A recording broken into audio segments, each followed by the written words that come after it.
my name is Meeraan and this is my attempt of overviewing. I'm here to overview World of Warcraft, Mists of Pandaria, the Jade Forest and Valley of the Four Winds. I am pleased to report that the battle at sea goes well, War Chief. Our forces report decisive victories off the coasts of Daenerys and Tol Barad. Alliance blood spills. This pleases me, General.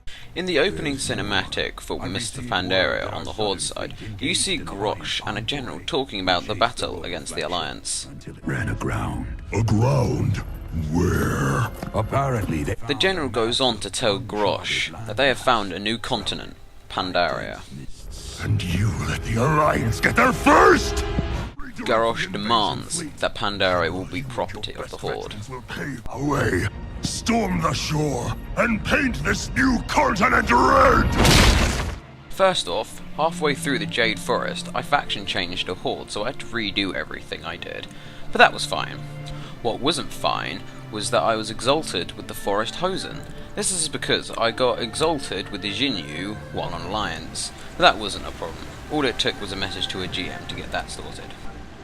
Expecting great things from this expansion, I threw myself in heads first expecting something amazing and different.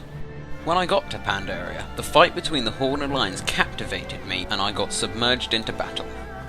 I didn't care much for the Kill 10 Alliance soldiers quests, as the fight was too exciting to dampen the moment. After the battle took place, I took time to soak in the scenery of Pandaria. This is by far the most beautiful place in all of Azeroth. The detail they put into the graphics with such an old engine, it amazes me. Fast forward to Honeydew Village, where there were just grinding quests, kill some enemies, collect some teeth, etc, etc.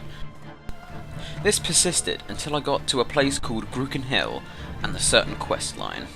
There are 4 quests, each in a point of view and of a different character. You start off as Rico, a Hosen monkey. Then you play an undead called Chiron, and then you play an orc called Shokia. Each of these quests involve different things which kept me entertained for a while. This includes sniping, punching, throwing smoke bombs, an undead and an orc doing girl stuff, jade statues, and all sorts of nonsense, with a laugh now and then. The next point of interest was probably the battle at the Jade Serpent statue. I was annoyed at both the Horde and Alliance after seeing what happened here.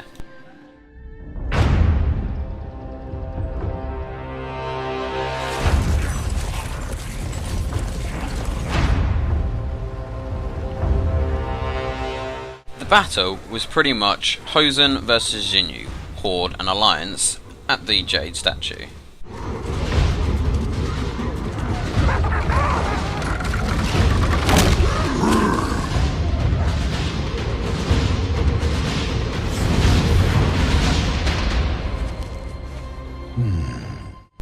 Elsewhere in the Jade Forest, Lore Walker Cho was studying messages left by the Emperor.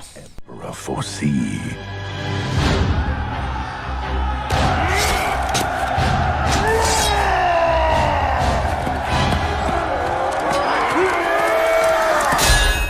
And then out of nowhere, the final part of what the Emperor left revealed itself to Lore Walker Cho, and it was not good.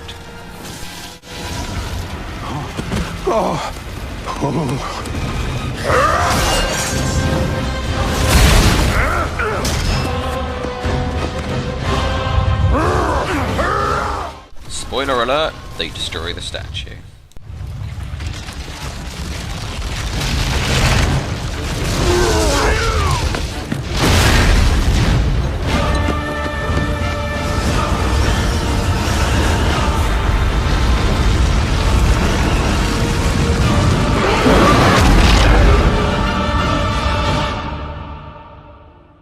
After hearing that the statue took many years for the Pandarians to build, I was getting ready to see it in its final form. Then, the immature bickering between the Horde and the Alliance comes between a Pandarian legacy. Another thing I'd like to talk about is the instance in the Jade Forest, the Temple of the Jade Serpent. First off, the scenery is beautiful here. As I said, I love the Chinese style of everything in Mists of Pandaria, and the temple is absolutely stunning. The map layout on this instance is very simple. You can either go left, or you can go right. Either way, you will fight one boss per wing. The strategy for the boss on the left is stay out the water unless you want to get a massive amount of damage.